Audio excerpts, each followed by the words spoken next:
അതുപോലെ നമ്മൾ ഈ ക്ലാസ്സിലും 20 ചോദ്യങ്ങളാണ് നോക്കുന്നത്. നമുക്കറിയാം നമ്മൾ 2024, 2025 പരീക്ഷകളിലെ ഇംഗ്ലീഷ് ചോദ്യങ്ങളിലെ വിശകലനം ചെയ്യുന്ന സീരീസ് ആണിത്. ഈ സീരീസിലെ നമ്മളുടെ ഇന്നത്തെ ക്ലാസ് എന്ന് പറയുന്നത് 19ാമത്തെ ക്ലാസ് ആണ്. ഇതിനോടകം ചെയ്ത 18 ക്ലാസ്സുകളും കാണാൻ വേണ്ടി ആ ക്ലാസ്സുകളുടെ ലിങ്കുകൾ താഴെ ഡിസ്ക്രിപ്ഷൻ ബോക്സിലും അതുപോലെ കമന്റ് ബോക്സിലും കൊടുത്തിട്ടുണ്ട്. ആ ക്ലാസ്സുകൾ കാണാൻ ശ്രമിക്കുക. അപ്പോൾ നിങ്ങൾ നൽകുന്ന സപ്പോർട്ട് ആദ്യം തന്നെ ഞാൻ നന്ദി പറയുന്നു. പലരും കമന്റ്സ് ഒക്കെ താഴെ കമന്റ് ചെയ്യുന്നുണ്ട്. ഓക്കെ, അപ്പോൾ എന്തായാലും ഈ ക്ലാസ് നിങ്ങൾ കാണുക. ഒപ്പം ഇത് നിങ്ങൾക്ക് പ്രയോജനം ചെയ്യുന്നു എന്ന് കാണുമ്പോൾ നിങ്ങൾ തീർച്ചയായിട്ടും ഇത് നിങ്ങളുടെ ഫ്രണ്ട്സിന് ഷെയർ ചെയ്യുക. ഒപ്പം തന്നെ ലൈക്ക് ചെയ്യുക. ഇതുവരെ എൻ്റെ ചാനൽ സബ്സ്ക്രൈബ് ചെയ്യാത്ത ആരെങ്കിലും ഉണ്ടെങ്കിൽ താഴെ കാണുന്ന സബ്സ്ക്രൈബ് ബട്ടൺ ക്ലിക്ക് ചെയ്ത് ചാനൽ സബ്സ്ക്രൈബ് ചെയ്യുക.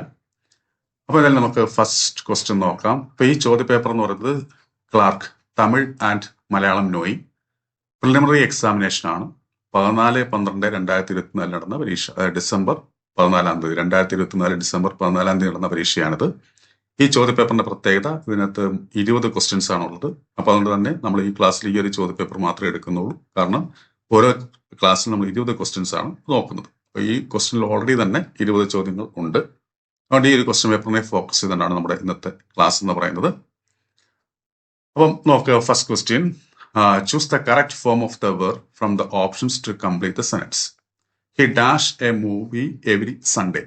ഇതെന്ന് പറയുന്നത് ആക്ച്വലി എന്തുമായി ബന്ധപ്പെട്ട നമുക്ക് മനസ്സിലായി, ടെൻസുമായി ബന്ധപ്പെട്ട ഒരു ചോദ്യമാണ്. അതെങ്ങനെയാണ് നമുക്ക് മനസ്സിലായത്? കാരണം ഇവിടെ എവരി എന്ന് പറയുന്ന ഒരു ടൈമിംഗ് വേർഡ് കിടപ്പുണ്ട്, അല്ലേ?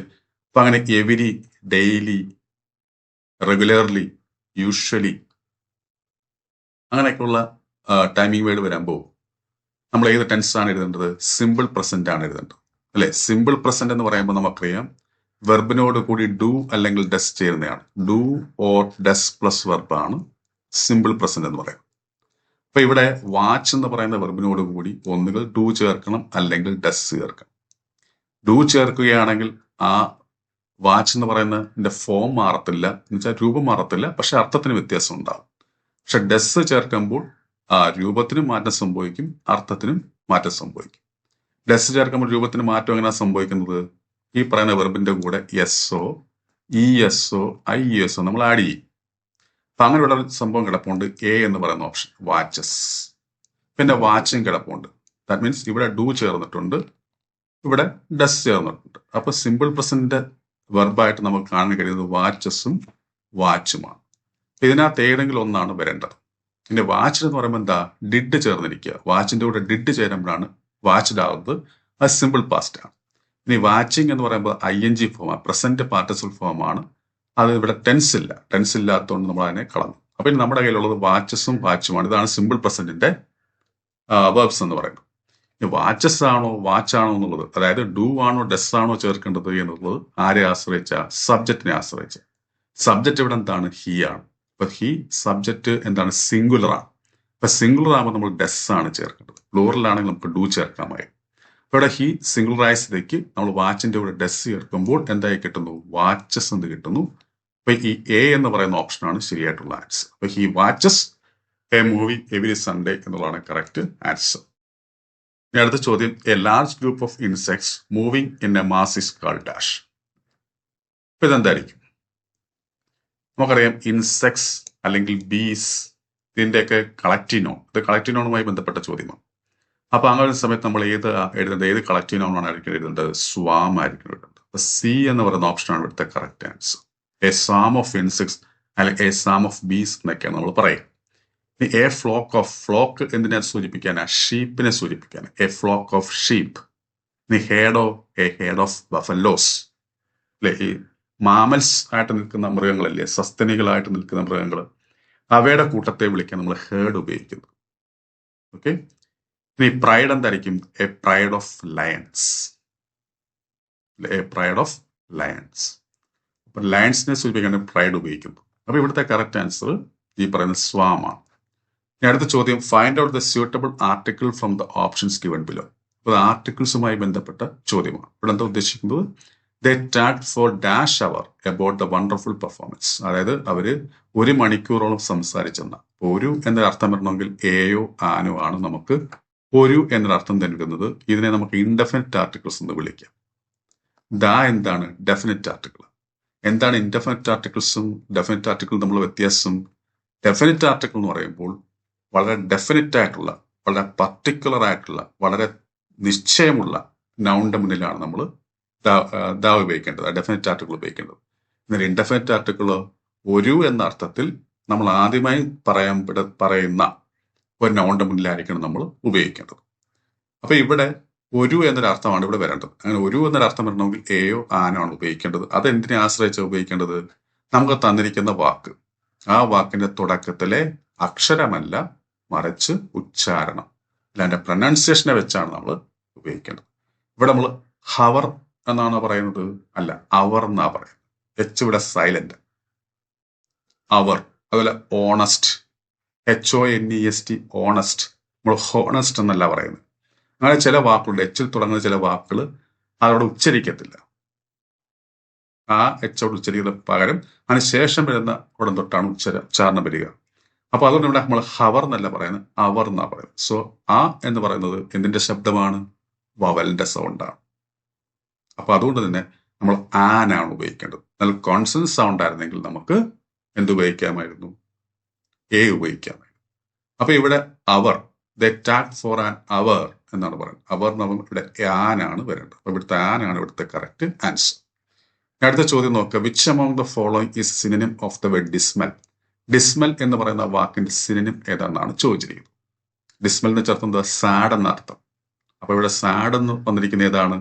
അടി ഗ്ലൂമി എന്നുള്ളതാണ്. ഈ ബി എന്ന് പറയുന്ന ഓപ്ഷനാണ് ശരിയായിട്ടുള്ള ആൻസർ. ആംഗ്രി നമുക്കറിയാമല്ലോ, ദേഷ്യമുള്ളത്. ചിയർഫുൾ എന്ന് വെച്ചാൽ സന്തോഷമുള്ളത്. പീസ്ഫുൾ സമാധാനപരമായിട്ടുള്ളത്. അപ്പൊ ഇവിടുത്തെ കറക്റ്റ് ആൻസർ ഗ്ലൂമി എന്നുള്ളതാണ്. അടുത്ത ചോദ്യം നോക്കുക. Can you start the project tomorrow? The manager asked us. Choose the reported form of the sentence from the options given below. അപ്പൊ ഇത് ചോദ്യമാണല്ലോ. ദ മാനേജർ ആസ്ക്ഡ് us എന്ന് പറയുമ്പോൾ ചോദ്യമാണ്. ഇവിടെ അസ് എന്ന് തന്നിട്ടുണ്ട്, ഇവിടെ റിപ്പോർട്ടിംഗ് ഒബ്ജക്റ്റ് തന്നിട്ടുണ്ട്. ആ റിപ്പോർട്ടിംഗ് ഒബ്ജക്റ്റ് എന്താണ്? ഫസ്റ്റ് പേഴ്സൺ ആണ്. അപ്പൊ നമ്മളോടാ ചോദിക്കുന്നത്. അപ്പൊ അതുകൊണ്ട് തന്നെ ഈ യു എന്തായി മാറണം? നമ്മളോട് ചോദിക്കുമ്പോൾ ഈ യു വി ആയി മാറണം. റിപ്പോർട്ട് ചെയ്യും, വി ആയിട്ട് നമ്മൾ മാറ്റണം. ഇനി നമ്മൾ മനസ്സിലാക്കേണ്ട കാര്യം, ഇതൊരു ഇൻട്രോഗേറ്റീവ് സെന്റൻസ് ആണ്. ഇൻട്രോഗേറ്റീവ് സെന്റൻസ് രണ്ട് തരമുണ്ട്. ഏതൊക്കെയാണ്? ക്വസ്റ്റ്യൻ വേർഡിൽ തുടങ്ങുന്നതും സഹായക്രിയയിൽ തുടങ്ങുന്നതും. ഇവിടെ ക്യാൻ എന്ന് പറഞ്ഞ സഹായക്രിയയിൽ തുടങ്ങുന്നത്. അപ്പൊ അങ്ങനെ സഹായക്രിയയിൽ തുടങ്ങുന്ന ഇൻട്രോഗേറ്റീവ് സെന്റൻസ് വരുമ്പോൾ നമ്മൾ അതിനെ റിപ്പോർട്ട് ചെയ്യുന്നതിന് മുമ്പായിട്ട് നമുക്ക് വെതറോ ഇഫോ എഴുതണം. നമുക്ക് തന്നിരിക്കുന്നതിനകത്ത് എന്താണ് എഴുതിയിരിക്കുന്നത് നമുക്ക് നോക്കാം. നമുക്ക് ഇവിടെ വെതർ ഉണ്ട്, ഇവിടെയും വെതർ ഉണ്ട്, ഇവിടെ ഇഫ് ഉണ്ട്, ഇവിടെ ഇഫ് ഉണ്ട്. അപ്പൊ നമുക്ക് തന്നിരിക്കുന്ന ഓപ്ഷനിൽ വെതറോ ഇഫോ ഉണ്ട്. അപ്പൊ നമുക്ക് അതിനകത്ത് ഏതെങ്കിലും മതി. ഇനി നമ്മൾ എന്ത് ചെയ്യണം? ബാക്കി ഈ പറയുന്ന മൊത്തത്തിലുള്ള can you start the project tomorrow എന്ന് പറയുന്ന ഈ ഇൻട്രോഗേറ്റീവ് സ്റ്റൈലിൽ കിടക്കുന്ന അതിനെ നമ്മൾ എന്താക്കണം? സ്റ്റേറ്റ്മെന്റ് രൂപത്തിലേക്ക് മാറ്റണം. സ്റ്റേറ്റ്മെന്റ് രൂപം എന്ന് വെച്ചാൽ എന്താ? Subject plus auxiliary verb plus balance എന്നുള്ളതാണ് സ്റ്റേറ്റ്മെന്റ് ഫോം. അപ്പൊ ഇവിടെ ആദ്യം നമ്മൾ സബ്ജക്റ്റിനെ കൊണ്ടുവരും. ഇവിടെ സബ്ജക്റ്റ് ഏതാ? യു അല്ലേ? അപ്പൊ യു ആദ്യം എഴുതി മാറ്റണം. എന്നിട്ട് അതിനുശേഷം ഇവിടെ സഹായക്രിയ ക്യാൻ. അപ്പൊ you can, then verb start. അപ്പൊ യു ക്യാൻ സ്റ്റാർട്ട്. അപ്പൊ ക്യാൻ യു സ്റ്റാർട്ട് എന്നുള്ളത് you can start the project tomorrow എന്ന രീതിയിലേക്ക് നമ്മൾ മനസ്സിൽ മാറ്റണം. എന്നിട്ട് വേണം നമ്മൾ റിപ്പോർട്ട് ചെയ്യാൻ. ഇനി റിപ്പോർട്ട് ചെയ്യുമ്പോൾ നമ്മൾ ശ്രദ്ധിക്കേണ്ട കാര്യം, ഇവിടെ നോക്കാം ആസ്ക്ഡ് എന്ന് പറഞ്ഞിരിക്കുക. അപ്പൊ ടെൻസ് പാസ്റ്റിൽ നിൽക്കുകയാണ്, പാസ്റ്റ് ടെൻസിലെ സംഭവം. അപ്പൊ അതുകൊണ്ട് തന്നെ ഇവിടെ നമ്മൾ ടെൻസ് ചേഞ്ച് ചെയ്യണം. അപ്പൊ you can start the project tomorrow എന്നുള്ളത് നമ്മൾക്ക് ഇനി എന്ത് ചെയ്യണം? റിപ്പോർട്ട് ചെയ്യണം. റിപ്പോർട്ട് ചെയ്യുമ്പോൾ യു എ നമ്മൾ ഓൾറെഡി വി ആക്കണമെന്ന് പറഞ്ഞു, കാരണം നമ്മളോട് ചോദിക്കുന്നതായുണ്ട്. വി ദെൻ പിന്നെ വരുന്ന ക്യാൻ അല്ലേ? ക്യാൻ എന്തായി മാറണം? കുഡ് ആയി മാറും. ക്യാന്റെ പാസ്റ്റ് ടെൻസ് ആണ് കുഡ്. അപ്പൊ we could start the project tomorrow എന്നുള്ളത് ദ നെക്സ്റ്റ് ഡേ എന്നാവണം. അപ്പൊ ഇവിടെ നമ്മൾ ശ്രദ്ധിക്കേണ്ട കാര്യം, വി വെതർ എന്ന് വന്നിട്ടുണ്ടോ, അല്ലെങ്കിൽ ഇഫ് എന്ന് വന്നിട്ടുണ്ടോ, പിന്നെ യുവിനെ വി ആക്കിയിട്ടുണ്ടോ, പിന്നെ ക്യാനിനെ കുഡ് ആക്കിയിട്ടുണ്ടോ, ഈ ടുമോറോയെ ദ നെക്സ്റ്റ് ഡേ എന്നാക്കിയിട്ടുണ്ടോ, എത്ര നമ്മൾ ചിന്തിച്ചാൽ മതി. നോക്കുമ്പോൾ ഇവിടെ വെതർ വന്നു, വെതർ വന്നതിന് ശേഷം വി വന്നിട്ടുണ്ട്, ഓക്കെ. കുഡ് വന്നിട്ടുണ്ട്, സ്റ്റാർട്ട് വന്നിട്ടുണ്ട്, എല്ലാം ഓക്കെയാ. ആണ് ദ നെക്സ്റ്റ് ഡേ എന്നുണ്ട്. അപ്പം എല്ലാം ഓക്കെ വന്നിരിക്കുന്നത് ഈ എ എന്ന് പറയുന്ന ഓപ്ഷനാണ്. പക്ഷെ നമ്മൾ പലയിടത്തും വെതർ കാണുന്നുണ്ട്. നോക്ക് ഇവിടെ ദമ്മാ വന്നിരിക്കുന്നത്. നമ്മളോടാ ചോദിച്ചത്, അപ്പൊ ദം വരാൻ പാടില്ല. ഇത് തെറ്റി.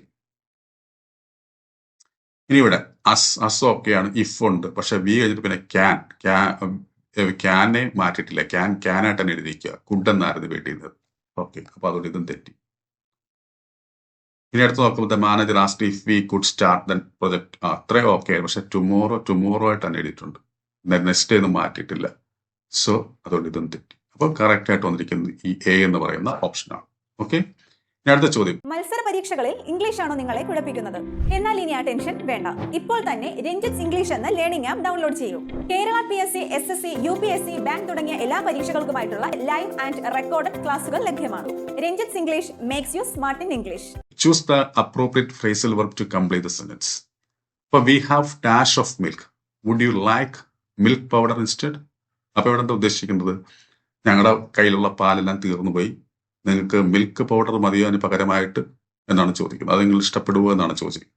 അപ്പൊ തീർന്നു പോയി, അത് എക്സ്വാസ്റ്റഡ് അല്ലെ എക്സ്വാസ്റ്റ് എന്നൊരു അർത്ഥം നൽകുന്ന ഫ്രേസൽ വെർബാണ് ഇവിടെ തരേണ്ടത്, നമുക്ക് എഴുതേണ്ടത്. അപ്പൊ അങ്ങനെ തരുന്ന ഏതാ? തീർന്നു പോയി, ബാറ്ററി തീർന്നു പോയി എന്നൊക്കെ പറയണമെങ്കിൽ നമ്മളോട് ഉപയോഗിക്കേണ്ട എന്താണ് ഫ്രേസൽ വെർബ് എന്തായിരിക്കണം? റൺ ഔട്ട് ആണ്. എന്താണ്? Run out. ഇതാണ് കറക്റ്റ് ആൻസർ. ഇനി റൺ ഇൻ എന്ന് വെച്ചാൽ എന്താ ഉദ്ദേശിക്കുന്നത്? റൺ ഇൻ എന്ന് പറയുമ്പോൾ ക്വാറൽ അല്ലെങ്കിൽ ആർഗ്യുമെന്റ് എന്നൊരു അർത്ഥമുണ്ട്. വഴക്ക്, വാദപ്രതിവാദം എന്നൊക്കെ ഒരു അർത്ഥമുണ്ട്. എന്നാൽ ഈ റണ്ണിന് ശേഷം ഒരു ഒബ്ജക്റ്റ് വരികയാണ്. ഇപ്പൊ റൺ സംബഡി ഇൻ എന്നാണ് വന്നിരുന്നെങ്കിൽ അപ്പോൾ എന്തായിരിക്കും അർത്ഥം? ഒരു വ്യക്തിയെ അറസ്റ്റ് ചെയ്ത് പോലീസ് സ്റ്റേഷനിൽ കൊണ്ടുപോകുന്നതിനെ നമുക്ക് റൺ സംബഡി അല്ലെങ്കിൽ സമ്മൺ ഇൻ എന്ന് നമുക്ക് പറയാൻ പറ്റും. അപ്പൊ രണ്ടർത്ഥമാണുള്ളത്. ഇനി റൺ ഇൻ എന്ന് മാത്രമേ ഉള്ളൂ എങ്കിൽ നമ്മൾ മനസ്സിലാക്കുക ക്വാറൽ അല്ലെങ്കിൽ ആർഗ്യുമെന്റ് എന്നൊക്കെയാണ് അർത്ഥം. എന്നാൽ റൺ സംബഡി ഇൻ എന്ന് പറയുമ്പോൾ എന്താണ്? To arrest somebody and take to a police station എന്നാണ് ഉദ്ദേശിക്കുന്നത്. ഓക്കെ, ഇനി റൺ ഓൺ. റൺ ഓൺ എന്ന് വെച്ചാൽ എന്താ? To continue without stopping. ഒരു പരിധിയുടെ സമയം കഴിഞ്ഞിട്ടും നമ്മളൊരു കാര്യം തുടർന്നുകൊണ്ടേയിരിക്കുന്നുവെങ്കിൽ നമുക്ക് റൺ ഓൺ എന്ന് പറയാം. റൺ ഡൗൺ എന്ന് വെച്ചാൽ എന്താ? Criticize someone harshly. അതായത് ഒരു വ്യക്തിയെ വളരെ ഹാർഷായിട്ട് ക്രിട്ടിസൈസ് ചെയ്യുന്നതിനെ, വിമർശിക്കുന്നതിനെ നമുക്ക് റൺ ഡൗൺ എന്ന് പറയാം. അപ്പൊ ഇവിടുത്തെ കറക്റ്റ് ആൻസർ എന്തായിരിക്കും? റൺ ഔട്ട് ആണ്. ഓക്കെ, ഇനി അടുത്ത ചോദ്യം. Select an appropriate question tag for the following sentence. Question tag എഴുതാനാ നോക്കുമ്പോൾ he seldom answers any questions. അപ്പൊ ഇത് വളരെ PSC മിക്കപ്പോഴും ചോദിക്കുന്ന വാക്കാണ് ഈ സെൽഡം എന്ന് പറയുന്നത്. മനസ്സിലാക്കേണ്ട കാര്യം, നമുക്ക് തന്നിരിക്കുന്ന സെന്റൻസ് സെൽഡം, റെയർലി, ബെയർലി, അതേപോലെ തന്നെ നെവർ, നൺ അല്ലെ, അങ്ങനെയുള്ള നെഗറ്റീവ് വേർഡ്സ് ഒക്കെ വരും. അപ്പം ഇതൊക്കെ നെഗറ്റീവ് വേർഡ്സാണ് സെൽഡം എന്നൊക്കെ പറയുന്നത്. സ്കേഴ്സ്ലി, ഹാർഡ്ലി അല്ലെ, ഇതൊക്കെ നെഗറ്റീവ് വേർഡാണ്. അപ്പൊ നമുക്ക് നെഗറ്റീവ് വേർഡ് എന്ന് പറയുന്നത് നോ, നോട്ട്, നെയ്തർ, നോർ അങ്ങനെയുള്ളത് മാത്രമല്ല, ഇങ്ങനെയുള്ള ചില വാക്കുകളും ഉണ്ട്. അപ്പൊ അങ്ങനെയുള്ള വാക്കുകളുണ്ടോ നമ്മൾ നോക്കണം. ഇവിടെ സെൽഡം എന്ന സ്ഥിതിക്ക് ഇവിടെ നെഗറ്റീവ് ആണ്. സോ ഈ സെന്റൻസ് മൊത്തത്തിൽ എന്തായി മാറി? നെഗറ്റീവ് സെന്റൻസ് ആയി മാറി. സോ അങ്ങനെ ആകുമ്പോൾ നമ്മുടെ ടാഗ് എന്തായിരിക്കണം? പോസിറ്റീവ് ആയിരിക്കണം. അപ്പൊ നമുക്ക് തന്നിരിക്കുന്നത് പോസിറ്റീവ് ആയിട്ടുള്ള ടാഗ് ചെയ്ത് നോക്കുമ്പോൾ ഡസ് ഹിയും ഡിഡ് ഹിയും ആണ് പോസിറ്റീവ് ആയിട്ട് വന്നിരിക്കുന്നത്. തുടക്കത്തിൽ നമുക്ക് ഇതിന് രണ്ടിനെയും കളയാം, കാരണം ഇത് നെഗറ്റീവ് ടാഗ്സ് ആണ്, ഇത് നമുക്ക് വേണ്ട.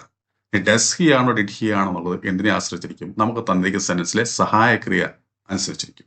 ഇവിടുത്തെ വെർബ് ഏതാ? ഇവിടെ സഹായക്രിയ നമുക്ക് നേരിട്ട് വന്നിട്ടുണ്ടോ? ഇല്ല. പക്ഷെ ഇവിടെ വെർബ് ഉണ്ട്. ഏതാ? ആൻസേഴ്സ് എന്ന് പറയുന്നത്. ആൻസേഴ്സ്. അപ്പൊ ഇതാണ് വെർബ്. ഇതിനകത്ത് സഹായക്രിയ ഉണ്ട്. അതെങ്ങനെ നമുക്ക് മനസ്സിലാക്കാം? ആൻസർ എന്ന് പറയുന്ന വെർബിനോട് കൂടി അല്ലെ, ആൻസർ എന്ന് പറയുന്ന വെർബിനോട് കൂടി എന്ത് ചേരുമ്പോഴാണ് ആൻസേഴ്സ് എന്ന് വരുന്നത്? ഡസ് ചേരുമ്പോഴാണ്. നമ്മൾ നേരത്തെ പറഞ്ഞില്ലേ, ഡസ് പ്ലസ് വെർബ് അല്ലെ, ഡസ് പ്ലസ് വെർബ് അങ്ങനെ ചേർക്കുമ്പോൾ ആ വെർബിന്റെ അവസാനം ഒന്നുകിൽ എസ് അല്ലെങ്കിൽ IES അല്ലെങ്കിൽ എസ് എന്നൊക്കെ, ES എന്നൊക്കെ നമ്മൾ പറഞ്ഞു. അപ്പൊ അതേപോലെയാണ് ഇവിടെ ആൻസറിന്റെ കൂടെ ഏറ്റവും അവസാനം എസ് വന്നിട്ടുണ്ട്. സോ ദാറ്റ് മീൻസ് അവിടെ ഡസ് ആണ് സഹായക്രിയായിട്ട് വന്നിരിക്കുന്നത്. ഇതിന്റെ കൂടെ DO EDO വന്നിരുന്നെങ്കിൽ നമുക്ക് മനസ്സിലാക്കാം അവിടെ ഡിഡ് ആണ് സഹായക്രിയ. ഇനി ഇവിടെ ആൻസറിന് മാത്രമേ ഉള്ളൂ, വേറെ സഹായക്രിയ ഒന്നും കാണാൻ പറ്റുന്നില്ല. അങ്ങനെയുള്ള സാഹചര്യത്തിൽ നമ്മൾ മനസ്സിലാക്കുക അവിടെ ഡു ആണ് സഹായക്രിയയായി വന്നിരിക്കുന്നത്. അപ്പോൾ ഇവിടെ എന്തായാലും ഡസ് ആണ്. അപ്പോൾ ഡസ് എഴുതണം. പിന്നെ നോട്ടിന്റെ ചെറിയൊരു മൈൻഡ് എഴുതണ്ട. കാരണം എന്താ? ഇവിടെ സെൽഡം വന്ന സ്ഥിതിക്ക്, നെഗറ്റീവ് വേർഡ് വന്ന സ്ഥിതിക്ക്. പിന്നെ ഈ പറയുന്ന സബ്ജക്റ്റിന്റെ പ്രൊനൗൺ ഏതാണ്? ഹി തന്നെയാണ്. അപ്പൊ ഡസ് ഹി എന്നുള്ളതാണ് കറക്റ്റ് ആൻസർ. അതെന്ന് പറയുന്നത് ഈ പറയുന്ന ഓപ്ഷനാണ്, എ എന്ന് പറയുന്ന ഓപ്ഷൻ, ഡസ് ഹി. ഓക്കെ, ഇനി അടുത്ത ചോദ്യം. Which among the following is an antonym of the word appropriate? Appropriate എന്ന് പറയുന്ന വാക്കിന്റെ ആന്റണിമാണ് ചോദിച്ചിരിക്കുന്നത്. എന്തായിരിക്കും? ഇൻ അപ്രോപ്രിയേറ്റ് എന്ന. ഇൻ അപ്രോപ്രിയേറ്റ്, ഇതാണ് കറക്റ്റ് ആൻസർ, ഇൻ അപ്രോപ്രിയേറ്റ്. ഇനി അടുത്ത ചോദ്യം. Walking is a good exercise. In this sense walking is used as. ഈ ചോദ്യം കാണുമ്പോഴേ നമ്മൾ ജെറണ്ടൊക്കെ പഠിച്ചവർക്കറിയാം, ജെറണ്ടാണ് നമുക്ക് എഴുതാം. പക്ഷെ നമ്മുടെ ഓപ്ഷൻ നോക്കുമ്പോൾ ജെറണ്ട് എന്ന് പറഞ്ഞ സംഭവം ഇല്ല. അപ്പൊ നമുക്ക് ആ കൺഫ്യൂഷനായി. അപ്പൊ നമ്മൾ നോക്കും വെർബാണ്. ഒന്നീ ജെറണ്ട് അല്ലെങ്കിൽ വെർബ്, ഇതിനകത്ത് ഏതേ വരത്തുള്ളൂ. കാരണം ആഡ് വെർബോ ആഡ്ജക്റ്റീവോ എല്ലാം നമുക്കറിയാം. അപ്പൊ ജെറണ്ട് എന്ന് കാണാതെ നമ്മൾ പെട്ടെന്ന് എന്ത് ചെയ്യും, വെർബ് എന്ന് എഴുതി വെക്കും. പക്ഷേ ഇത് PSCയുടെ ഒരു തന്ത്രമാണ്. ജെറണ്ട് എന്ന് വെച്ചാൽ എന്താണ് ആക്ച്വലി? നമ്മൾ പറയാം ING ഫോമാണ്. ING ഫോമുള്ള വെർബിനെ ജെറണ്ട് എന്ന് വിളിക്കാന്ന് പറയാം. എന്നാൽ എല്ലാ ING ഫോമുള്ള വെർബിനെയും നമുക്ക് ജെറണ്ട് എന്ന് വിളിക്കാൻ പറ്റുമോ? പറ്റത്തില്ല. കാരണം ING ഫോമിന് വേറെ ഒരു പേരുണ്ട്. എന്താ? Present participle. അപ്പം ING ഫോമായിട്ട് നിൽക്കുന്ന വെർബിനെ നമുക്ക് പ്രസന്റ് പാർട്ടിസിപ്പിൾ എന്നും ജെറണ്ട് എന്നും വിളിക്കാൻ പറ്റും. ഇനി എന്താണ് ജെറണ്ടും പ്രസന്റ് പാർട്ടിസിപ്പിളും തമ്മിലുള്ള വ്യത്യാസം? ജെറണ്ട് എന്ന് പറയുന്നത് എപ്പോഴും നൗണായിട്ട് ആക്ട് ചെയ്യും. ജെറണ്ട് എപ്പോഴും എന്തായിട്ടേ ആക്ട് ചെയ്യത്തുള്ളൂ? നൗണായിട്ടാണ് ആക്ട് ചെയ്യുന്നത്. എന്നാൽ പ്രസന്റ് പാർട്ടിസിപ്പിളോ വെർബായിട്ടാണ് ആക്ട് ചെയ്യുന്നത്. ഉദാഹരണത്തിന് ഹീസ് വാക്കിംഗ് എന്ന് പറയുമ്പോൾ ആ വാക്കിംഗ് എന്തായിരിക്കും? വെർബിനെ സൂചിപ്പിക്കുന്നത്. കാരണം അവൻ നടന്നുകൊണ്ടിരിക്കുന്നു. അപ്പൊ അത് വെർബിനെ സൂചിപ്പിക്കുന്നത് അതുകൊണ്ട് അതൊരിക്കലും നൗൺ അല്ല. ദാറ്റ് മീൻസ് അത് പ്രസന്റ് പാർട്ടിസിപ്പിൾ ആണ്. എന്നാൽ ഇവിടെ walking is a good exercise എന്ന് പറയുമ്പോൾ നടത്തം എന്നാണ് ഉദ്ദേശിക്കുന്നത്. അപ്പൊ അതെന്താ? നൗൺ ഫോം ആണ്. ദാറ്റ് മീൻസ് അത് ജെറണ്ട് ആണ്. അപ്പം ING ഫോം ഒരു നൗണായിട്ട് നിൽക്കുന്നുവെങ്കിൽ അതെന്തായിരിക്കും? ജെറണ്ട് ഫോം ആയിരിക്കും. എന്നാൽ ING ഫോം ആയിട്ട് നിൽക്കുന്നത് വെർബായിട്ട് തന്നെ ആക്ട് ചെയ്യുന്നുവെങ്കിൽ അതെന്തായിരിക്കും? പ്രസന്റ് പാർട്ടിസിപ്പിൾ ആയിരിക്കും. സോ നമ്മൾ മനസ്സിലാക്കേണ്ട കാര്യം, ഇവിടെ വാക്കിംഗ് എന്ന് പറയുന്നത് ജെറണ്ട് ആണ്. അല്ലെങ്കിൽ അതിന് വേറൊരു പേരും കൊടുക്കാം, നൗൺ. അല്ലെങ്കിൽ നൗണിന്റെ വേറൊരു പേരാണ് ജെറണ്ട്. നമുക്കല്ലെങ്കിൽ വെർബൽ നൗൺ എന്ന് വിളിക്കാം, അല്ലേ? നൗൺ എന്ന് മാത്രമല്ല, അങ്ങനെ നമുക്ക് വെർബൽ. അപ്പൊ ഇങ്ങനെയൊക്കെ ഓപ്ഷൻ വരികയാണ്, നൗൺ എന്നോ വെർബൽ നൗൺ എന്നോ. ചിലപ്പോൾ അടുത്ത പരീക്ഷയിൽ വെർബൽ നൗൺ എന്നായിരിക്കും വരിക, അല്ലെ? നൗൺ എന്നോ വെർബൽ നൗൺ എന്നോ ഒക്കെ കണ്ടു കഴിഞ്ഞാൽ നമ്മൾ മനസ്സിലാക്കണം അത് ജെറണ്ട് തന്നെയാണ്. നമുക്ക് ജെറണ്ട് ആണെന്ന് ഉറപ്പുണ്ടെങ്കിൽ നമ്മൾ ജെറണ്ട് എന്ന് കണ്ടില്ല, ഓപ്ഷൻ ഇല്ലെങ്കിൽ അതിന് പകരം നൗൺ എന്നോ വെർബൽ നൗൺ എന്നോ ഉണ്ടെങ്കിൽ നമ്മൾ ഇതിനകത്ത് ഏതെങ്കിലും നമുക്ക് ആൻസർ ആയിട്ട് എഴുതാം. ഇതിനകത്ത് ഏതെങ്കിലും ഒന്നേ വരത്തുള്ളൂ പരീക്ഷയ്ക്ക്. ഓക്കെ. അപ്പം എന്താണ് വെർബൽ നൗൺ? എന്തുകൊണ്ടാണ് വെർബൽ നൗൺ എന്ന് വിളിക്കാൻ കാരണം? ഒരു വെർബിൽ നിന്നുണ്ടായ നൗൺ. ഇവിടെ വാക്ക് എന്ന് പറയുന്ന വെർബിന്റെ കൂടെ വെർബിൽ നിന്നുണ്ടായതാണ് ഈ നൗൺ. ഏത്? ING ചേർത്തപ്പോൾ വാക്ക് എന്ന വെർബിനോട് കൂടി ING ചേർത്ത് അതിനെ നൗണാക്കി മാറ്റി.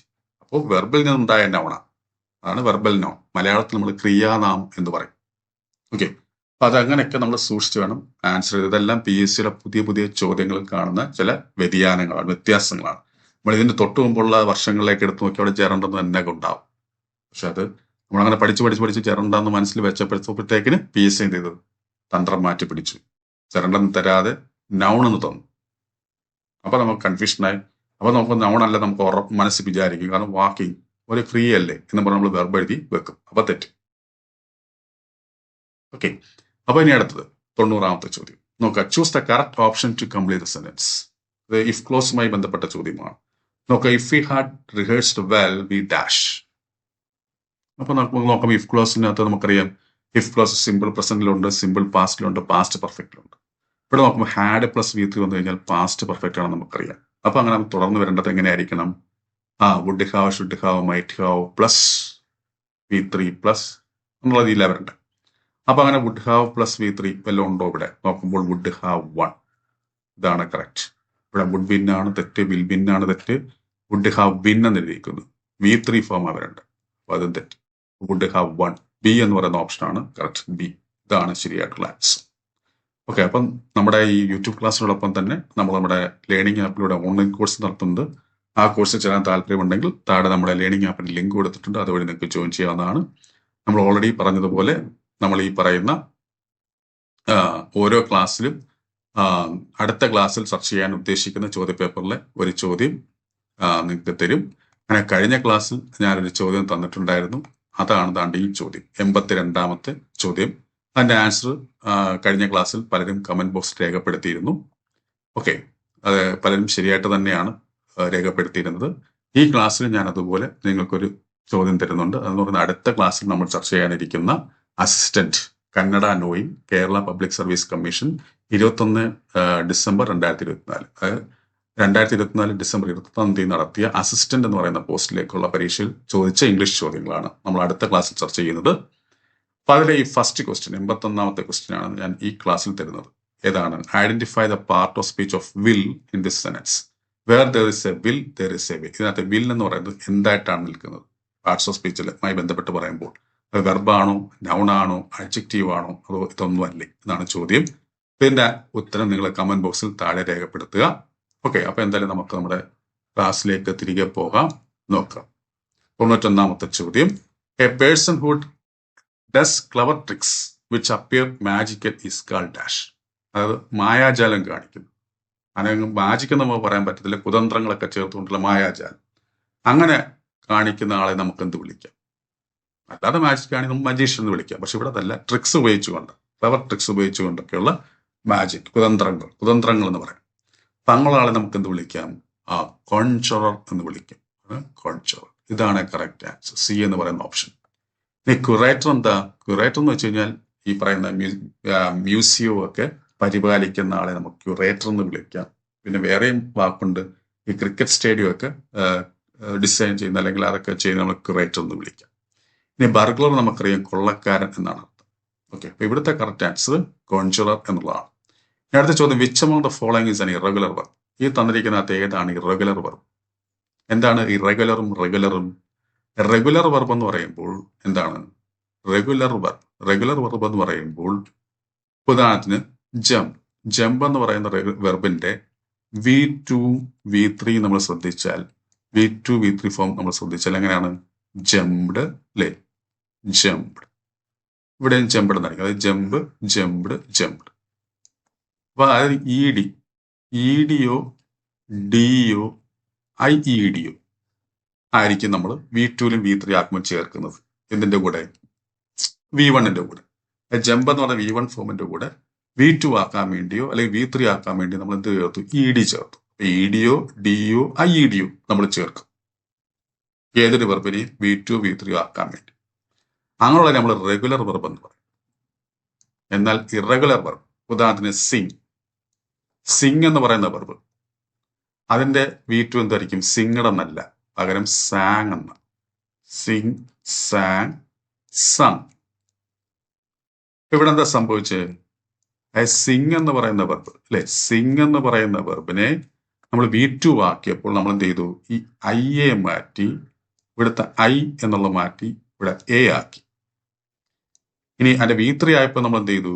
ഈ പറയുന്ന സാധനത്തെ നമ്മൾ U ആക്കി. IAU എന്നൊക്കെ പറയുന്നത് ആക്ച്വലി IAEOU എന്താണ്? വവൽസ് ആണ്. പക്ഷെ ഇവിടെ എന്താ സംഭവിച്ചത്? വവലിന് വ്യത്യാസം വരുത്തി. ആ പറയുന്ന വാക്കിലെ വവൽ സൗണ്ടിനെ ചേഞ്ച് ചെയ്താണ് നമ്മൾ V1ഉം V2ഉം V3ഉം ആക്കിയത്. അങ്ങനെ വവൽ സൗണ്ടിന് ചേഞ്ച് വന്ന് നമ്മൾ V2 V3 ചേഞ്ച് വരുത്തി V2 V3 ആക്കുകയാണെങ്കിൽ നമ്മൾ അതിനെ എന്തെന്ന് വിളിക്കും? ഇറഗുലർ വെർബ് എന്ന് വിളിക്കും. വവൽ സൗണ്ടിനെയാണ്, വവൽ അക്ഷരത്തെ അല്ല, ഇവിടെ സൗണ്ട് ആവുന്നത്. നമ്മൾ വാക്കുകൾ എപ്പോഴും ഉച്ചാരണത്തെ ബേസ് ചെയ്ത, അപ്പൊ സൗണ്ടിനെ ബേസ് ചെയ്ത നമ്മൾ മനസ്സിലാക്കേണ്ടത്. അപ്പം നമ്മൾ മനസ്സിലാക്കേണ്ട കാര്യം, അത് ഞാൻ പറയാനുള്ള കാരണം അത് ഞാൻ പിന്നെ പറഞ്ഞുതരാം. എന്തുകൊണ്ടാണ് ശബ്ദത്തെ നമ്മൾ എന്താണ് പ്രാധാന്യം കൊടുക്കണമെന്ന് പറയാനുള്ള കാരണം ഞാൻ പിന്നെ പറഞ്ഞുതരാം. അപ്പൊ ആദ്യം ഇത് ക്ലിയർ ചെയ്തിട്ട് പറയാം. ഇപ്പൊ ഇവിടെ സിങ് നമ്മൾ ചെയ്തു, I എന്ന് പറയുന്ന വവലിനെ A ആക്കി, അതുപോലെ ഇവിടെ U ആക്കി. അപ്പൊ ഇങ്ങനെ ചെയ്യുന്നതിനെ നമുക്ക് ഇറഗുലർ വെർബ് എന്ന് വിളിക്കാം. അല്ലാതെ ഇതുപോലെ DED IED ചേർത്ത് പറയുവാണെങ്കിൽ അതിനെ നമുക്ക് ഇറഗുലർ വെർബ് എന്ന് വിളിക്കാം. അപ്പൊ അങ്ങനെ ഇവിടെ എന്തായിരിക്കും? ഇവിടുത്തെ ഇറഗുലർ വെർബാ ചോദിച്ചിരിക്കുന്നത്. അപ്പൊ നമുക്ക് നോക്കാം, ജമ്പിനെ നമുക്ക് V2 V3 ജംപ്ഡ് തന്നെയാണ്. ജംപ്ഡ് അല്ലെ, മൂവ്ഡ്. അതുപോലെ വാക്ക്. റൺ എങ്ങനെ? റൺ ഉണ്ടോ? അവിടെ വവൽ വ്യത്യാസം വന്നു. റണ്ണ് റാനായി. എന്നിട്ട് ആ A പിന്നെ V3 ആക്കാൻ വേണ്ടി വീണ്ടും U ആക്കി അല്ലെ, റൺ. അപ്പൊ ഇവിടെ സംഭവിച്ചത് നമ്മൾ റണ്ണഡ് എന്ന് പറയത്തില്ല. അപ്പൊ ഇവിടുത്തെ റെഗുലർ വെർബ് ഇതാ D എന്ന് പറയുന്ന ഓപ്ഷൻ. ഇതാണ് കറക്റ്റ് ആൻസർ. ഇനി ഞാൻ പറഞ്ഞ വേറൊരു സംഭവം ഉണ്ടെന്ന് നമ്മൾ ശ്രദ്ധിക്കണം. അത് ഇതിന്റെയാണെന്നറിയോ? ഹിയർ എന്ന് പറയുന്ന വാക്ക്. ഹിയർ, HEAR, ഹിയർ, കേൾക്കുക എന്ന് പറയത്തില്ല നമ്മൾ, ഹിയർ. ഈ ഹിയറിന്റെ V2 V3 എന്താ? ഹേഡ് എന്ന, HEARD. അതുപോലെ ഇവിടെ HEARD, ഹേഡ്. അപ്പൊ നമ്മൾ പറയും ഇത് റെഗുലർ വെർബാന്ന് പറയും. കാരണം എന്താ? D വന്നതുകൊണ്ട് അല്ലെ, D വന്നതുകൊണ്ട് റെഗുലർ വെർബാന്ന് നമ്മൾ പറയും. ഇവിടെ ഹേഡ് നിന്നിട്ട് ചോദിക്കുമ്പം തന്നിരിക്കുന്ന എല്ലാം ഇറഗുലർ വെർബ് തന്നിട്ട് മൂന്ന് ഇറഗുലർ വെർബ് തരികയും ഒരു റെഗുലർ വെർബ് തന്നിട്ട് നമ്മളോട് പറയും അതിനകത്ത് റെഗുലർ വെർബ് ഏതാണ്. അപ്പൊ നമ്മൾ ഈ ഹേഡ് കിടപ്പുണ്ടാവും അതിനകത്ത്, അല്ലെങ്കിൽ ഹിയർ എന്നൊരു വെർബ് കാണും. നമ്മൾ പെട്ടെന്ന് നോക്കും, ഹിയേഡ് ഒക്കെ D വരുന്നുണ്ടല്ലോ, അപ്പൊ അത് റെഗുലർ ആയിരിക്കുമല്ലോ എന്ന് വിചാരിച്ച് നമ്മൾ റെഗുലർ വെർബ് അതാണെന്ന് പറഞ്ഞു എഴുതും. പക്ഷെ അത് തെറ്റാ. നമ്മൾ മനസ്സിലാക്കേണ്ട കാര്യം ഇവിടെ പ്രൊനൗൺസിയേഷൻ ഇവിടെ വവലൊന്നും നമ്മൾ മാറ്റുന്നില്ല എങ്കിലും പ്രൊനൗൺസിയേഷനിൽ വ്യത്യാസമുണ്ട്. ഇവിടെ നമ്മൾ ഹിയർ എന്നാ പറയുന്നത്, HEAR, നമ്മൾ ഹിയർ, അതായത് ഹിയർ എന്നാ പറയുന്നത്, ഹിയർ, ഹ എഴുതിയിട്ട് ഹിയർ എന്നാ നമ്മൾ പറയുന്നത്. ഇത് ഹായാണ്, ഹ, ഹിയർ, ഹിയർ എന്നാ നമ്മൾ ഈ ഹിയർ എന്ന് വായിക്കുന്നത്. എന്നാൽ ഇത് ഹിയേഡ് എന്നാണ് പറയുന്നത്, അല്ല ഹേഡ് എന്നാ പറയുന്നത്, ഹേഡ് അല്ലെ, ഹേഡ് എന്നാ പറയുന്നത്, ഹേഡ്, ഹേഡ് എന്നാ പറയുന്നത്. ഇവിടെ ഹി എന്നുള്ള ഇവിടെ എന്തായി മാറി, ഹേ ആയി മാറി. അതായത് ഇ എന്ന് പറയുന്ന വവൽ ശബ്ദം എ എന്ന് പറയുന്ന വവൽ ശബ്ദമായി മാറും. അപ്പോൾ വവൽ സൗണ്ട് വ്യത്യാസം വന്നു. അപ്പൊ അതുകൊണ്ട് ഡി വന്നാലും ഇതിന് നമുക്ക് ഇറഗുലർ വെർബ് എന്ന് പറയാൻ പറ്റത്തില്ല. ഇത് ഇറഗുലർ വെർബ് തന്നെയാണ്. കാരണം എന്താ, വവൽ സൗണ്ടിന് വ്യത്യാസം പറ്റി. ഇ എന്ന് പറയുന്ന വവൽ സൗണ്ട് ഇവിടെ വന്നപ്പോൾ എ ആയി മാറും, ഹിയർ, ഹേഡ് എന്നായി മാറും. സോ അതുകൊണ്ട് ഹിയർ എന്ന് പറയുന്ന വെർബും എന്താണ്, ഇറഗുലർ വെർബാണ്. ഓക്കെ, അത് PSC ഒരു ക്വസ്റ്റ്യൻ പേപ്പറിൽ ചോദിച്ചൊരു ചോദ്യമാണ്. അതുകൊണ്ട് ഞാൻ ഇവിടെ ഓർമ്മിപ്പിച്ചതേ ഉള്ളൂ. ഓക്കെ, നമ്മൾ കാര്യങ്ങളെല്ലാം വളരെ വസ്തുതാപരമായി ആഴത്തിൽ പഠിച്ചു പോകണം. എങ്കിൽ മാത്രമേ ക്വസ്റ്റ്യൻ പേപ്പർ ഡിസ്കസ് ചെയ്യുന്നുള്ളൂ, അതിനുള്ള ഗുണമുള്ളൂ. അല്ലാതെ ക്വസ്റ്റ്യൻ വായിച്ച് ആൻസർ പറഞ്ഞു പോയി കഴിഞ്ഞാൽ അതൊരിക്കലും ക്വസ്റ്റ്യൻ പേപ്പർ എക്സ്പ്ലനേഷൻ ആവുന്നില്ല. അതുകൊണ്ടാണ് നമ്മൾ ഡീപ്പായിട്ട് എല്ലാ കാര്യങ്ങളും പറഞ്ഞത്.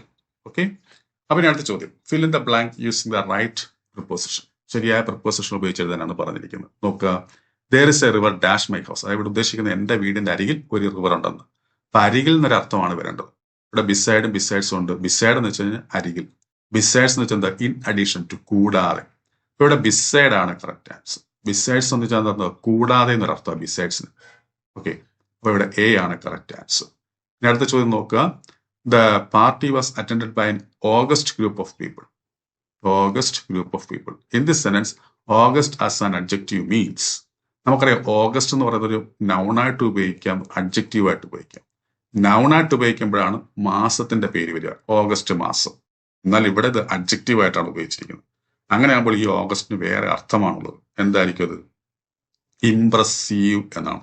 Extra ordinary, impressive, attractive, elegant എന്നൊക്കെ അർത്ഥമാണ് ഇവിടെ അഡ്ജക്റ്റീവായിട്ട് ഓഗസ്റ്റ് വരുമ്പോൾ. അപ്പൊ ഇതാണ് കറക്റ്റ് ആൻസർ. ഓക്കെ, ഡിസിൻട്രസ്റ്റഡ് നമുക്കറിയാമല്ലോ, നിസ്സംഗത, താല്പര്യമില്ലായ്മ. അറഗന്റ് നമുക്കറിയാം, ധിക്കാരി. ഓർഡിനറി, സാധാരണമായിട്ടുള്ളത്. അടുത്ത ചോദ്യം, no sooner had she left the house dash it started raining.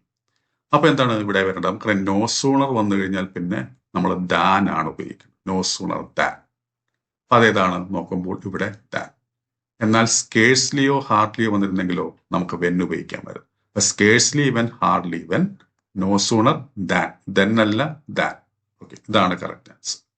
അടുത്ത് നോക്കുക, which among the following is the correctly spelled word. ഇതിനകത്ത് കൊടുത്തിരിക്കുന്ന ഏതാണ് ശരിയായ സ്പെല്ലിംഗ്, ഏതാണ്, ബിസിനസ്. അത് BUS. നമ്മൾ ബസ്സിനെ ഓർക്കുക, ബസ്സിന്റെ സ്പെല്ലിംഗ് എന്താ, BUS, then I, then NEESS. അപ്പൊ ബിസിനസ്, ഇതാണ് കറക്റ്റ് ആൻസർ. ഓക്കെ, അടുത്ത change in to passive voice. Passive വോയിസിലേക്ക് മാറ്റാനാണ് പറഞ്ഞിരിക്കുന്നത്. നമുക്കറിയാം ആക്റ്റീവ് വോയിസിനെ പാസീവ് വോയിസിലേക്ക് മാറ്റുമ്പോൾ ശ്രദ്ധിക്കേണ്ടത് എന്താണ്, ആദ്യം ശ്രദ്ധിക്കേണ്ടത് ആക്റ്റീവ് വോയിസ് എന്ന് പറഞ്ഞാൽ സബ്ജക്റ്റിന് പ്രാധാന്യം കൊടുക്കുന്നത്. അപ്പൊ ഇത് സബ്ജക്റ്റിന് പ്രാധാന്യം കൊടുക്കുന്നത് ആക്റ്റീവ് വോയിസ്. എന്നാൽ പാസീവ് വോയിസ് എന്തായിരിക്കും, ഒബ്ജക്റ്റിനാണ് പ്രാധാന്യം കൊടുക്കുന്നത്. അതായത് ഈ അസ് എന്ന് പറയുന്ന ഒബ്ജക്റ്റിനെ സബ്ജക്റ്റിന്റെ ഭാഗത്തേക്ക് കൊണ്ടുവരണം. അങ്ങനെ ഈ ചില പ്രൊനൗൺസിനെ അല്ലെങ്കിൽ ഇങ്ങനെയുള്ള പ്രൊനൗൺസിനെ ഒബ്ജക്റ്റിൽ നിന്ന് സബ്ജക്റ്റിലേക്ക് മാറ്റുമ്പോൾ അതിന് രൂപമാറ്റം സംഭവിക്കും. അസിനെ കഴിഞ്ഞ് സബ്ജക്റ്റിന്റെ ഭാഗത്ത് വിടുമ്പോൾ വി ആവണം, വി. അതായത് ഇപ്പോൾ ഒബ്ജക്റ്റ് രൂപത്തിലാണ് കിടക്കുന്നത്, ഇതിന്റെ സബ്ജക്റ്റ് രൂപം എന്താ, വി. ഇപ്പൊ വിയിലേക്ക് മാറ്റണം, വി വരണം. അങ്ങനെ വി എന്ന് വന്നിട്ടുണ്ട് എല്ലായിടത്തും നോക്കുമ്പോൾ വി ഉണ്ട്, വി ഉണ്ട്.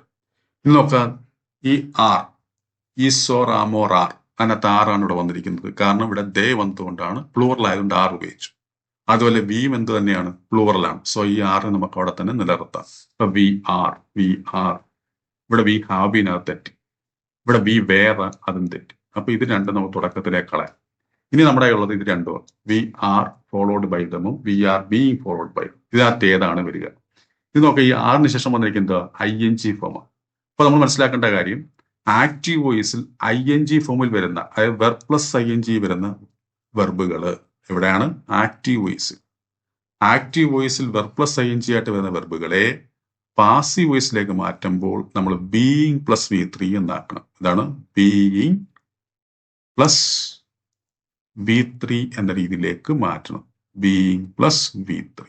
ഓക്കെ, ബീയിങ് പ്ലസ് V3 എന്ന് പറയാം. അപ്പൊ ഈ ഫോളോയിങ്ങിനെ നമ്മൾ നീ എന്താക്കണം, ബീയിങ് ഫോളോഡ് എന്നാക്കണം. ബീയിങ്ങും പിന്നെ ഫോളോ എന്നുള്ളത് V3. അപ്പൊ എന്തായിരിക്കും, ബീയിങ് ഫോളോഡ് അല്ലെ, ബീയിങ് ഫോളോഡ് എന്ന് വരണം. അപ്പൊ ഇവിടെ ബീയിങ് ഫോളോഡ് ഇവിടെ വന്നിരിക്കും. ഇവിടെ ഫോളോഡ് എന്ന് മാത്രമേ ഉള്ളൂ. അപ്പൊ അത് തെറ്റാണ്. അപ്പൊ we are being followed by them എന്ന് പറയുന്നതാണ് ഈ സി എന്ന് പറയുന്ന ഓപ്ഷനാണ് കറക്റ്റ് ആൻസർ. അടുത്ത ചോദ്യം, we have a Herculean task in front of us. In this sense Herculean task stands for. Herculean task കൊണ്ട് എന്താണ് ഉദ്ദേശിക്കുന്നത്? എന്തായിരിക്കും? A tough task. വളരെ പ്രയാസപ്പെട്ട, ഭയങ്കര കാഠിന്യം നിറഞ്ഞ, ഭയങ്കര ഡിഫിക്കൽട്ട് ആയിട്ടുള്ള ടാസ്കിനെ നമ്മൾ ഹെർക്കൂലിയൻ ടാസ്ക് എന്ന് പറയും. അപ്പൊ ഡി ആണ് കറക്റ്റ് ആൻസർ. അടുത്ത ചോദ്യം ഡിഗ്രീസ് ഓഫ് കമ്പാരിസണുമായി ബന്ധപ്പെട്ട ചോദ്യമാണ്. നോക്കുക, no other girl in this class is as studious as Nita. നിതയുടെ അത്രത്തോളം സ്റ്റുഡിയസ് ആയിട്ടുള്ള വേറൊരു പെൺകുട്ടിയും ആ ക്ലാസ്സിലില്ലെന്ന് ഉദ്ദേശിക്കുന്നത്. അപ്പൊ അതിന്റെ അർത്ഥം എന്തായിരിക്കും? നിതയാണ് ഏറ്റവും സ്റ്റുഡിയസ് ആയിട്ടുള്ള സ്റ്റുഡന്റ്, ഗേൾ ആ ക്ലാസ്സിൽ. ഏറ്റവും എന്ന് പറയുമ്പോൾ നമ്മൾ അതെന്താ, ഈ സൂപ്പർലേറ്റീവ്. അതിനേക്കാളും ഇതാണ് നല്ലതെന്ന് പറയുവാണെങ്കിൽ അത് കമ്പാരിറ്റീവ്. അതാണ് നല്ലതെന്ന് പറയുമ്പോൾ അത് പോസിറ്റീവ്. ഓക്കെ, അപ്പൊ ഇവിടെ നമ്മൾ ഏറ്റവും എന്ന് പറയണം. ഏറ്റവും എന്ന് പറയണമെങ്കിൽ നമ്മൾ സൂപ്പർലേറ്റീവ് മനസ്സിൽ ചിന്തിക്കുക. അപ്പൊ സൂപ്പർലേറ്റീവ് വരുമ്പോൾ നമ്മൾ എന്താ ഉപയോഗിക്കുന്നത്? മോസ്റ്റ് ഉപയോഗിക്കണം. കമ്പാരിറ്റീവ് ഡിഗ്രി ആണെങ്കിൽ മോർ വരണം. അപ്പൊ മോർ വന്നാൽ കമ്പാരിറ്റീവ് ഡിഗ്രി, മോസ്റ്റ് വന്ന സൂപ്പർലേറ്റീവ് ഡിഗ്രി. അപ്പൊ നമുക്ക് ഈ തന്നിരിക്കുന്ന സെന്റൻസിൽ മോസ്റ്റ് വന്നിരിക്കുന്നത് എവിടെ നിന്ന് മാത്രം നമുക്ക് നോക്കിയാൽ മതി. നോക്കുമ്പോൾ ഇവിടെ മോസ്റ്റ് ഉണ്ട്, ദ മോസ്റ്റ്, വേറെ എങ്ങുമില്ല. അപ്പൊ അങ്ങ് പെട്ടെന്ന് നമുക്ക് ആൻസറിലേക്ക് എത്താം. Nita is the most studious girl in this class. ഇതാണ് കറക്റ്റ് ആൻസർ. ഇനി അടുത്ത ചോദ്യം എന്താണ്? അബ്രിവിയേഷനുമായി ബന്ധപ്പെട്ട ചോദ്യമാണ്. The train will arrive at 4 PM. Here PM can be expanded. നേരത്തെ നമ്മൾ ചർച്ച ചെയ്തൊരു ചോദ്യത്തിൽ AM ചോദിച്ചിരുന്നു, ആന്റി മെറീഡിയൻ. PM എന്തായിരിക്കും? നമുക്കറിയാം, പോസ്റ്റ് മെറീഡിയൻ. PSC ഇതുപോലെ ഒരേ ഭാഗത്തു നിന്ന് വ്യത്യസ്തമായ രീതിയിൽ ചോദിക്കുന്നുണ്ട്. അപ്പൊ ഈ പറയുന്ന ഭാഗങ്ങളെല്ലാം നമ്മൾ ശ്രദ്ധിച്ചോണം. ഓക്കെ, അപ്പൊ അങ്ങനെ ഈ 20 ചോദ്യങ്ങളാണ് നമ്മൾ ഇന്നത്തെ ക്ലാസ്സിൽ നോക്കിയത്. ഇതെല്ലാം ഒരു ഒറ്റ ക്വസ്റ്റ്യൻ പേപ്പറിൽ നിന്ന ചോദ്യം തന്നെയായിരുന്നു. ഇതെന്ന് പറയുന്നത് class Tamil and Malayalam knowing preliminary examination 14/12/2022 നടന്ന പരീക്ഷ. അപ്പൊ ഈ ചോദ്യങ്ങളുടെ ഉത്തരങ്ങൾ നിങ്ങൾക്ക് മനസ്സിലായി ഞാൻ കരുതുന്നു. അങ്ങനെ മനസ്സിലാക്കുന്ന ദിവസം നിങ്ങൾ ലൈക്ക് ചെയ്യുക, ഷെയർ ചെയ്യുക. അടുത്ത ക്ലാസ്സിലേക്ക് നമ്മൾ ചർച്ച ചെയ്യാൻ വെച്ചിരിക്കുന്ന ചോദ്യത്തിൽ നിന്ന് ഞാൻ ചോദ്യം നിങ്ങൾക്ക് തന്നിട്ടുണ്ട്. അതിന്റെ ഉത്തരം നിങ്ങൾ കമന്റ് ബോക്സിൽ താഴെ രേഖപ്പെടുത്തുക. ഈ ക്ലാസ്സിനെ കുറിച്ചുള്ള അഭിപ്രായങ്ങൾ തീർച്ചയായിട്ടും നിങ്ങൾ രേഖപ്പെടുത്തണം. നിങ്ങൾക്ക് ഇത് മനസ്സിലാവുന്നുണ്ടോ ഇല്ലയോ എന്നുള്ളത് നിങ്ങളുടെ ആ വളരെ വിലയേറിയ കമന്റുകളെ ആസ്പദമാക്കിയായിരിക്കും ഇനി കാണാൻ വരുന്ന ആൾക്കാർ ക്ലാസ് കാണാൻ ശ്രമിക്കുക. നമുക്കറിയാം, നമ്മൾ ഈ ഒരു യൂട്യൂബിലേക്ക് ഒരു വീഡിയോ കാണുമെങ്കിൽ താഴെ ഫസ്റ്റിൽ നോക്കുന്നത് കമന്റ് ബോക്സിലാണ്. കാരണം അതിനകത്ത് എങ്ങനെയൊക്കെയാണ് കമന്റ് പറഞ്ഞിരിക്കുന്നത്, വാല്യുബിൾ ആണോ എന്നൊക്കെ നമുക്ക് അന്നേരം അതിലൂടെ അറിയാം. എന്നിട്ടാണ് നമ്മൾ കാര്യം കാണാൻ ശ്രമിക്കുന്നത്. അതേപോലെ തീർച്ചയായിട്ടും നിങ്ങളും നല്ല രീതിയിൽ വെറും ഒറ്റ വാക്കിലോ ഒന്നും അല്ലാതെ നിങ്ങൾക്ക് എന്തൊക്കെ മനസ്സിലായി എന്നുള്ള രീതിയിൽ മറ്റുള്ളവരെ കാണാൻ പ്രേരിപ്പിക്കുന്ന തരത്തിലുള്ള ഒരു കമന്റ്സ് നിങ്ങൾ തീർച്ചയായിട്ടും രേഖപ്പെടുത്തണം. അങ്ങനെയുള്ള സപ്പോർട്ടാണ് നിങ്ങളിൽ നിന്ന് ഞാൻ പ്രതീക്ഷിക്കുന്നത്. ഓക്കെ, നമ്മൾ എല്ലാ ദിവസവും നമ്മൾ ഇതുപോലെ ക്ലാസ്സുകൾ ഉണ്ടായിരിക്കും നമ്മുടെ ചാനലിൽ നിന്ന്. ഓക്കെ, നമ്മൾ ഇനി നടക്കാൻ പോകുന്ന കേരള PSC പരീക്ഷയ്ക്ക് വേണ്ടി നമ്മുടെ ലേണിംഗ് ആപ്പിലൂടെ നമ്മൾ ഓൺലൈൻ കോഴ്സ് നടത്തുന്നുണ്ട്. ആ കോഴ്സ് ചേരാൻ താല്പര്യമുണ്ടെങ്കിൽ നിങ്ങൾ താഴെ കമന്റ് ബോക്സിൽ കൊടുത്തിരിക്കുന്ന അല്ലെങ്കിൽ ഡിസ്ക്രിപ്ഷൻ ബോക്സിൽ കൊടുത്തിരിക്കുന്ന ആപ്പിന്റെ ലിങ്ക് വഴി നിങ്ങൾക്ക് ജോയിൻ ചെയ്യാവുന്നതാണ്. അപ്പൊ എല്ലാവർക്കും നല്ലൊരു വിജയം ആശംസിച്ചുകൊണ്ട് നിർത്തുന്നു. നന്ദി, നമസ്കാരം. മത്സര പരീക്ഷകളിൽ ഇംഗ്ലീഷ് ആണോ നിങ്ങളെ കുഴപ്പിക്കുന്നത്? എന്നാൽ ഇനി ആ ടെൻഷൻ വേണ്ട. ഇപ്പോൾ തന്നെ രഞ്ജിത്ത് ഇംഗ്ലീഷ് എന്ന ലേണിംഗ് ആപ്പ് ഡൗൺലോഡ് ചെയ്യൂ. Kerala PSC, SSC, UPSC, bank തുടങ്ങിയ എല്ലാ പരീക്ഷകൾക്കുമായിട്ടുള്ള ലൈവ് ആൻഡ് റെക്കോർഡഡ് ക്ലാസുകൾ ലഭ്യമാണ്. Ranjith English makes you smart in English.